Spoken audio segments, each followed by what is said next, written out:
This is your Chromebook screen over here, or the photograph, or whatever you're drawing from. This is your piece of paper. They're often different sizes, so I'm going to keep mine different sizes.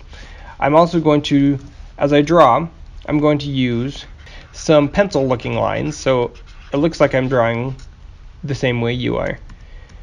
The trick though, the reason I want to do it on my computer is because I've also got these colored lines, and I'm going to use these as guidelines. Imagine these colored lines as being imaginary. As you're looking at a Chromebook screen or a real person in real life, you're going to make imaginary lines in your head and measurements as you go along. And I'm just going to show you what I'm doing using those colored lines. I think I'm actually going to use a green and a red, so we have a couple different colors to work with. So as I go, just kind of follow along with me and see if you can do the same thing. But step number one, before you actually put a pencil on a piece of paper, you're going to want to do some visual examination. So we're going to need to fit this guy's whole body on this piece of paper, for one thing. Another thing, we need to kind of look at the angles that things are happening. So I'm just going to take a look here. I can see his head is at a kind of an angle like this. And of course, these measurement lines are all imaginary, right? The colored lines are you imagining these things as you look at a person. The torso goes up and down like this. It's almost straight in this picture. We do need a width for the shoulders. The arms do not just come right off of the center like a stick figure, but rather we have shoulders, and that goes down into the arms at angles like this. This arm goes back at a funny angle and then forward at a funny angle. On the hips we have an angle across like this, because the legs also are not like a stick figure, right? They don't just come off of that center spine. We've got hips, then we've got upper legs, lower legs, just the same sort of stuff you saw when you were drawing that wooden maquette, right? So I'm just looking at this and getting a measurement of the angles and things that I need to put on there. Now we are going to start doing some measurements. And you can use your pencil to measure just like we practiced before. You can use your finger. So actually what I'm doing right now, you can't see, but I'm going to take my finger, my pointer finger, put it right there to measure. I'm going to put the nail of my thumb right there to measure. And I'm just going to capture the distance of his head and see how many heads tall this guy is, just like we did when we were drawing full bodies a little bit ago. So it looks like that head distance goes about down to right there, which, as we know on an adult, is right about the center of the chest, the armpit level. So perfect. The next one I'm measuring appears to be right about here, which should be about the level of the belly button. It seems a little bit high on him. Like, I imagine his belly button to be about right there. I'll double check my measurement. It's actually right there is where I should be. Then let's see. The next measurement down should take us to the hip joint approximately. There we go. Next measurement down takes us a little bit above the knee, below the knee, right about the ankle, and another half of a head. So we've got 1, 2, 3, 4, 5, 6, 7.5 heads, which is just perfect. So he's an average proportion, just like we practiced before. So that's all with my pencil. It's all in the air. It's all in my head. So now I go over to my paper and I start trying to put that on paper. So I want to make it a little bit bigger than he actually is, because we very, very rarely draw a person the size they are in the photograph or the size they are in real life. So with my pencil, I'm just going to make a light line approximately there and there. That's how big I want to make the head for this guy. So a little bit bigger than this head. Maybe take it up a touch just to make sure that I can actually fit everything on my paper. I have an eraser just like you do. There we go. And I'm going to kind of try to sketch down the same things I've got over here. So there's the head. I look at the head, I imagine that green line at the angle, and I try to just copy the angle that I see his actual head in. Then I know the next angle comes pretty much straight down from that for the torso, and we need to make these other measurements in there. So I'm actually taking my pencil and I'm measuring from there to there on my paper, or my fingers, whatever, and then I am very carefully, if you're using your fingers, you have to hold them super steady as you go. There's the second line, there's the third line, there's the fourth line, and in my head and from my measurements I remember that that's the chin, that's the chest, that's the belly button, that's the hips. So I know that this is kind of where I need the legs to have a girth there. I need them to spread apart a bit. Then I'm going to recatch that measurement for the head with my fingers. Go down here. It takes me to right there. Takes me to right there. And right there. And a half. So he's going to fit on our paper just right. So he's a slightly enlarged version of that guy over there. It's tricky because you see me drawing the lines on the man and I can look at them and compare, but you just have to kind of look in real life and kind of see where they all are.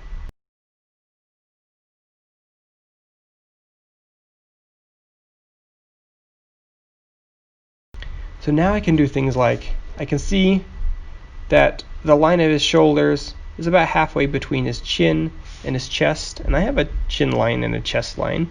I can draw the shoulders halfway between there and try to keep them at the angle that I'm actually seeing them. Down here, I can take a look at it, and I know the knee goes about to in between these, and I just go down there, try to capture those angles that I'm seeing as much as possible. The legs are a little bit weird. They come together here and then they come together even more. So even though this one comes back a touch, they pretty much meet right there. And then the feet go kind of like this and kind of like this. So basically he's a fancy stick figure at this point, very similar to the gesture lines that we did when we were drawing the maquettes.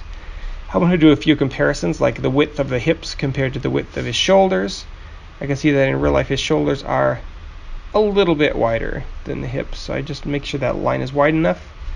I can see this arm kind of goes back like that, and I can see that it kind of ends a little above where his belly button would be, so I keep that the same.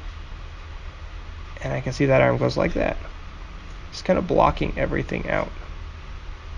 This arm, I imagine in my head, if I were to draw a curved line, if that arm were to go straight down, it would end up a little bit below that belly button line. So over here I want to make sure that in my imaginary line it goes a little bit below that belly button line if it were to curve in.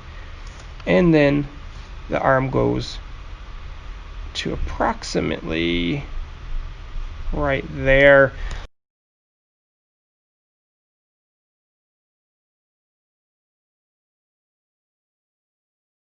So I'm just looking and looking and looking a lot and erasing as needed, adjusting things, and making sure my lines are light so that I can actually get them on there. This is what you've done before. This is not different from the maquette. And this next step is not different from drawing the head that we just did. So we can go in here and draw our circle. We know that the chin extends about a half of a circle distance below the circle. So we're going to make the circle take up about 2/3 of the distance of that space for the head. And looking back at what his actual head shape looks like, I can see that this cheekbone comes down a little bit below the circle, then it comes in, and then it kind of flattens out at the bottom. And we can simplify it down to those basic lines. It comes down a bit, comes in, it comes at an angle. And then we just look over here, same thing. It's angling in right here because the head is tilted, and then it comes in like that. So I'm just trying to imagine these lines as I go along, and then you can adjust them as much as needed. Remember, the head is at an angle, right? It's tilted, so we want to draw it a bit at an angle. These lines are good enough for now. They don't have to have all the detail or be perfect at this point. We are working around the whole drawing again and again, making it better each time as we go. Then we can look at things like his neck is probably thicker than we might guess to draw it. It comes almost, I'm going to grab my green color so it's easier to see. It comes almost out of the side of the head, level with that side of the head there. On this side, it's somewhat in, like right there. So almost out of the side of the head right there,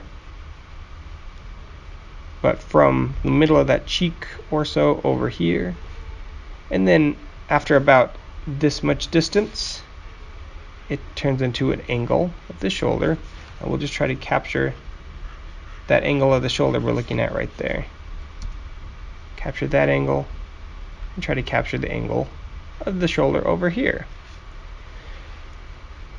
And I'm calling them names like shoulder, neck, etc., but it's going to help you to just look at them as shapes and angles. And I'll try to phrase them that way better, because as soon as you are calling it a shoulder, you're going to tell yourself, oh, that doesn't look like a shoulder should look. And often our bodies look different from what you'd actually expect. And so trying to make it look like the idea of a shoulder you already have in your head is just putting you at a disadvantage. It's not helping you to do the best that you could.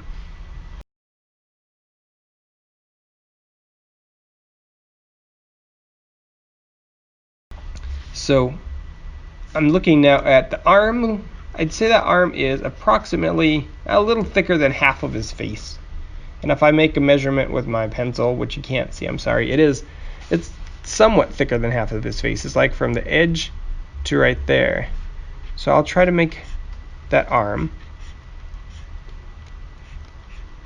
go about the same thickness as the face. Now I've got some stuff in there, and I'm looking for clues. I'm looking for places I can compare and adjust to.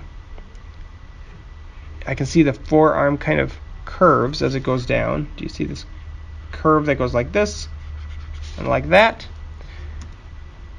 And I'm doing this. So I'm hoping you're pausing the video, right, as often as necessary in order to catch up, to keep up along with me as we're going. Over here we see the chest covers most of the arm, and it comes down kind of like an angle like this. I'm going to just block it out as a broad shape right now. That back of the shirt is not actually his back. I imagine his back actually goes in a bit like this and curves, but we're just going to draw the shirt there because we can't really see the shape of his back.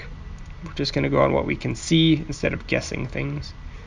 The shirt curves down like that a bit, and right about where the hand ends, we get the end of that shirt like that.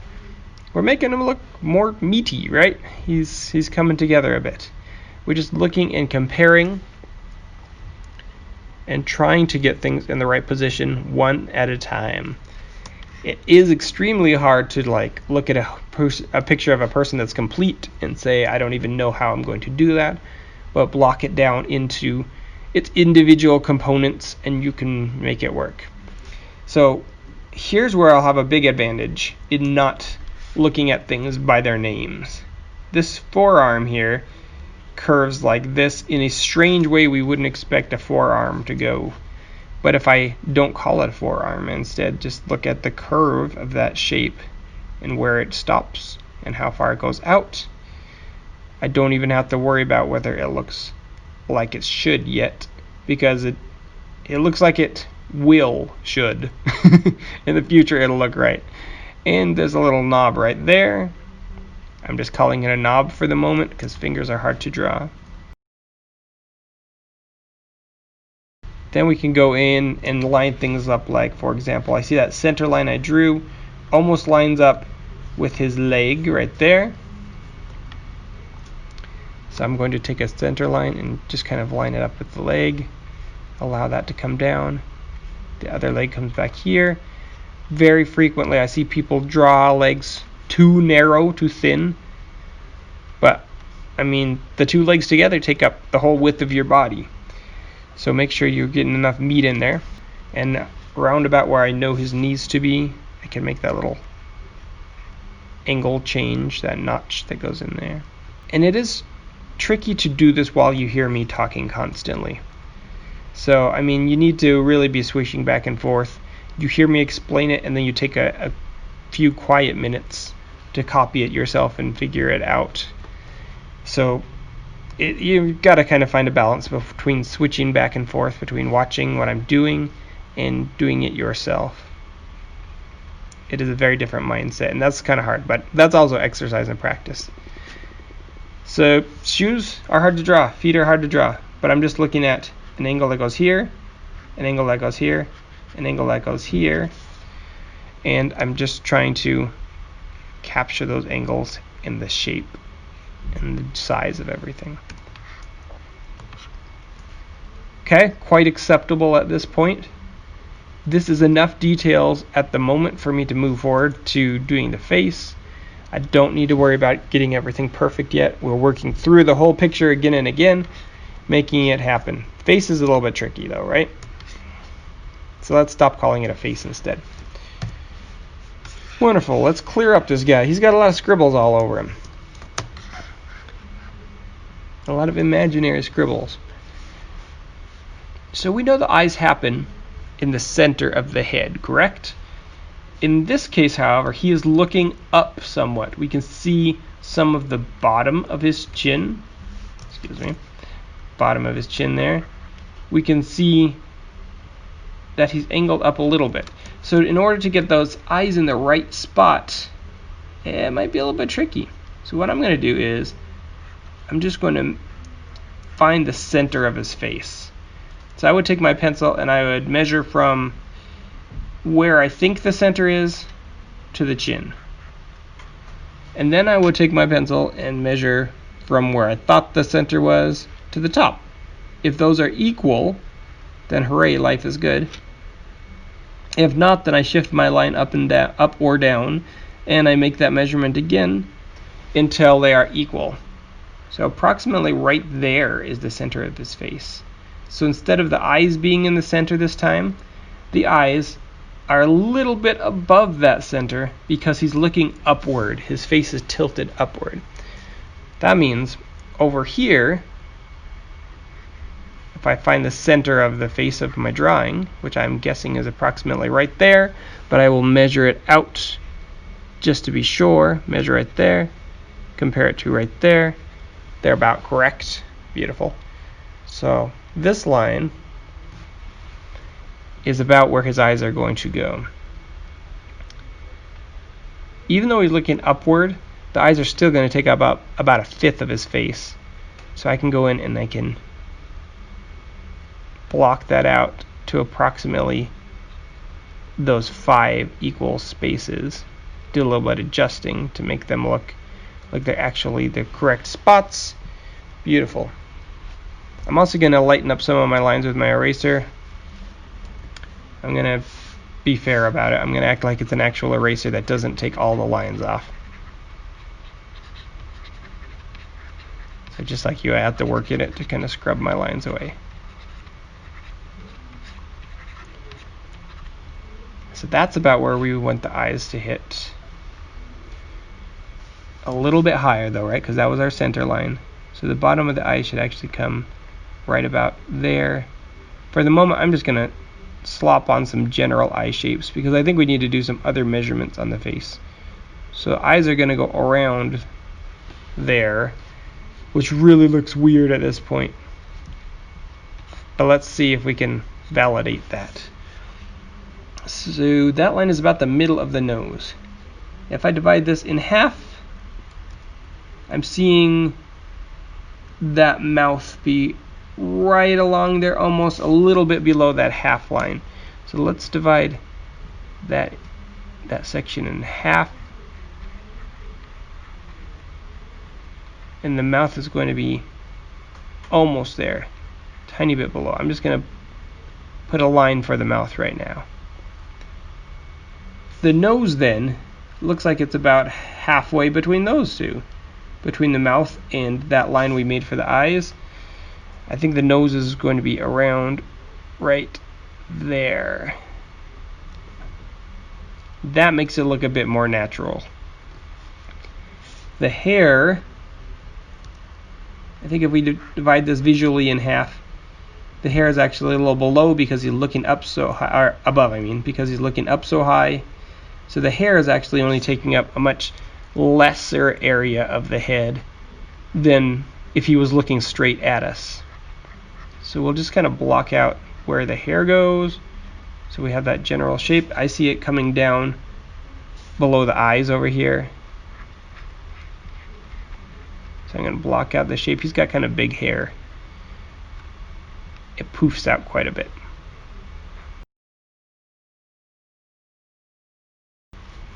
And erase some of those lines so it's not so messy and it becomes easier to see. I'm just adjusting as I go. Do you see this? I'm glad I can kind of work with you one-on-one through this video, and we can step through it because it is a lot of looking, a lot of adjusting, a lot of having to make concessions as we go. Since we're right here, I'm going to stick those ears in. The ears go about from that center line to the mouth, so we know that center line is a little below the eyes. So center line-ish to the mouth over here, center line-ish. We can see a little bit more of this ear because the head is tilted a little bit to that side. And I think now I would like to make a few adjustments to that jawline to make it look like his head is a little more turned. There's not a sharp line along the bottom of the chin because he's kind of looking up. We just have hair there mostly. So let's take a look over here really quick for the nose. The sides of his nose do go about to the inside of his eyes, but what I'm seeing is that this side of this nose goes significantly into that eye on that side because his head is turned a tiny bit to his right, which would be our left. So if I go over here, I think the nose is going to be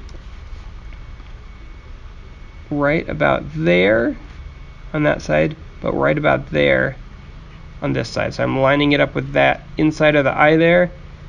I'm lining it up with a little bit further inside of this eye. And I think the nose will take up about that much space. Clean things up so you can see what I'm talking about. And so I think because he's turned also, the eyes are going to need to shift a little bit over. We're going to end up with some weird looking stuff if we don't shift the eyes a little. I'm taking the eyes a little bit this way because the head is not straight on at you. The head is turned a little bit sideways. So if we have a line down the center to help us kind of figure that out. You see how my drawings get kind of scribbly when I'm exploring and trying to figure things out? That's just the whole process of trying to make things work the most accurate possible. It's important to look close at this guy and see what is actually going on in here. So let's look at the shape of his eyes. It's a smooth curve like that. They're very lidded. It gets maybe a little higher in the center, but smooth curve on top, smooth curve on the bottom, with the high point and the low point being right along a line kind of like that. So if I can try to mimic that sort of shape over here, keep it on the right line, keep it within the sizes I've drawn and in the space I've set up for it. It's actually pretty hard for me to be like talking and drawing well at the same time. Like we've kind of discussed, the side of our brain that handles language is not the same part of our brain that handles visual things like drawing. And so when we're talking a lot, we really inhibit our drawing skills. We make our drawing not nearly as good as it could be.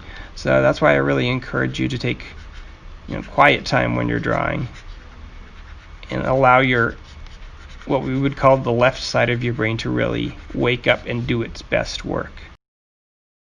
The eyebrows are very significant on this dude. They go not high above the eyes. They go almost straight at a bit of a rise, and then they drop down and curve at the bottom. So close to his eyes, kind of heavy. They rise up a bit, they get over here, they drop down.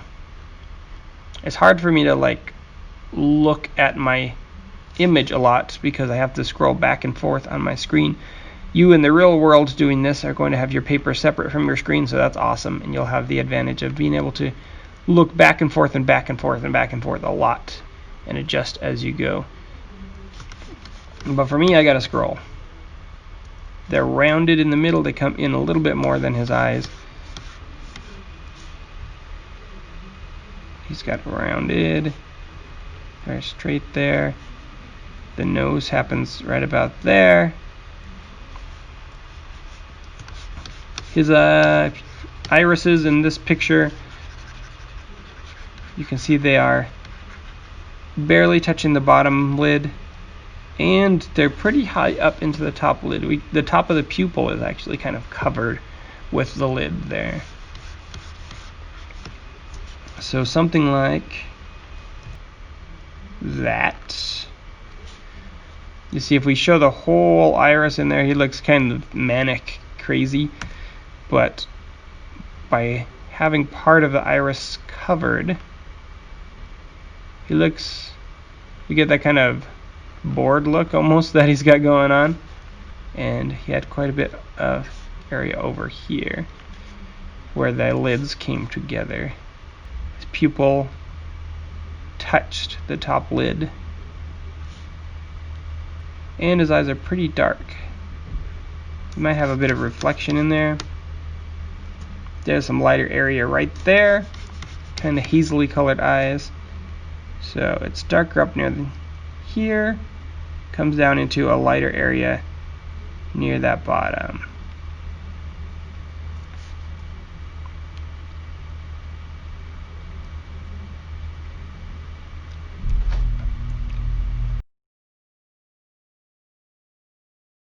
So I think you've got a good taste for how we're going to do this, right? And I don't want this video to be an hour long,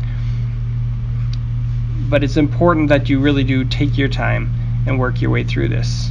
I'll give you the option. I'm going to try to at least get his nose and mouth in there. You don't have to worry about tons of details in this picture, but skip forward as needed or watch the whole thing as you prefer. Your choice to do whatever you think is the best way for you to be able to draw this person accurately. So the nose, I'm going to look at over here. It's kind of, we don't see much nostril. I see it's kind of like a very triangle nose here. It comes down and angles there. It does not curve much. It's a little bit sharp. And then we get this line of his fulcrum of something, whatever you call that thing, as it goes down in there. So I might block his nose out as kind of a sort of angled triangle-y shape over here. Gotta clean it all up a bit. Just down to there. Just down to there. With his nostrils about there.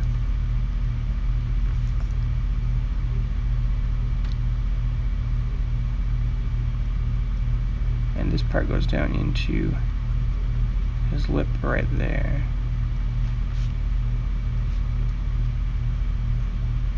His mouth shape is interesting. This is tricky. So there's kind of a gentle curve here, and then it goes into this like little dip. Whee, more or less. Over here does some funny zigzaggy thing. But sort of like that. I'm just trying to block his features out into the simple shapes. So on that line that we've measured, a shallow curve would drop like this on each side. The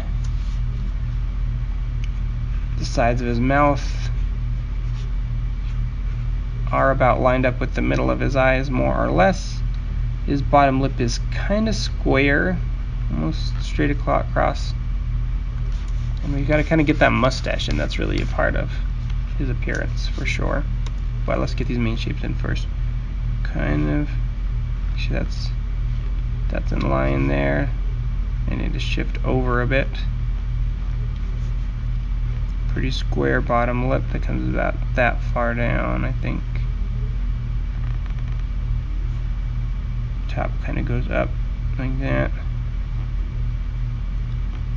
And then let's just lightly put in his mustache.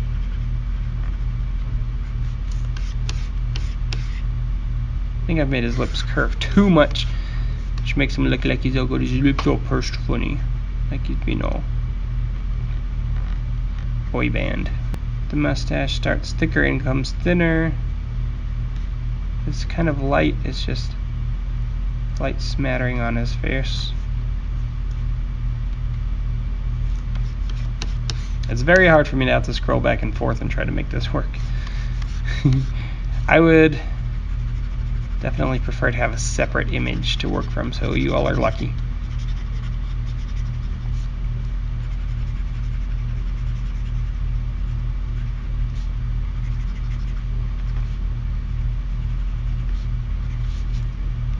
It does go down kind of onto his neck, down here.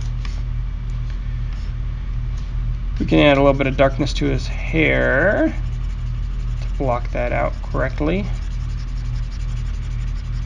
Hair, for now, I would super simplify down into a single shape like this, right?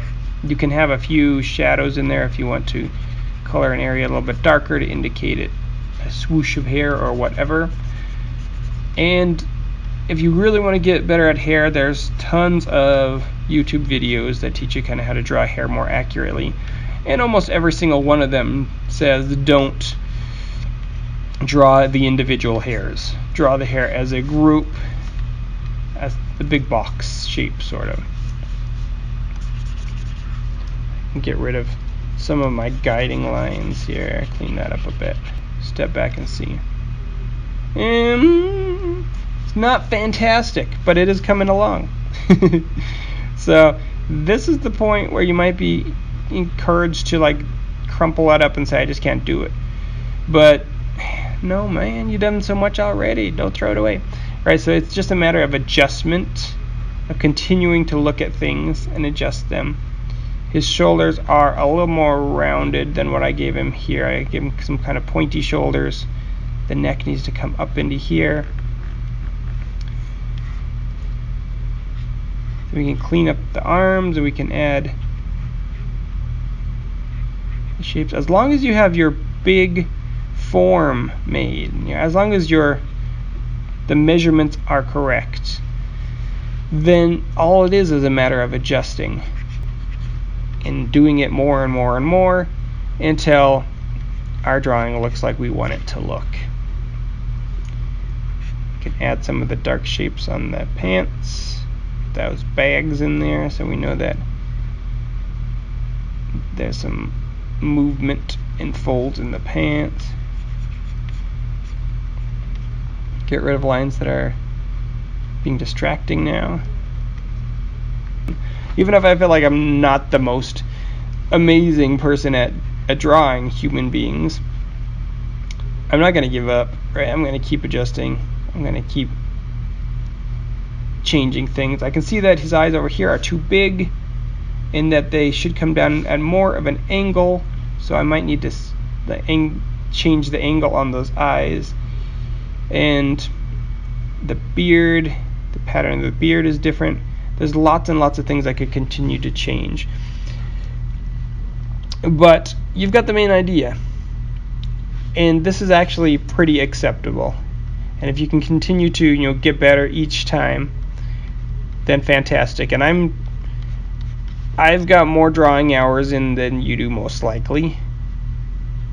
And other people have more drawing hours in than I do. And so if you compare yourself to yourself, not to anybody else, and if you do better each time than you have done the time before, then that is amazing and great job. And just finish up your guy and make him look as acceptable as you can, and that is good enough. Good job. You've done drawn a person. 1号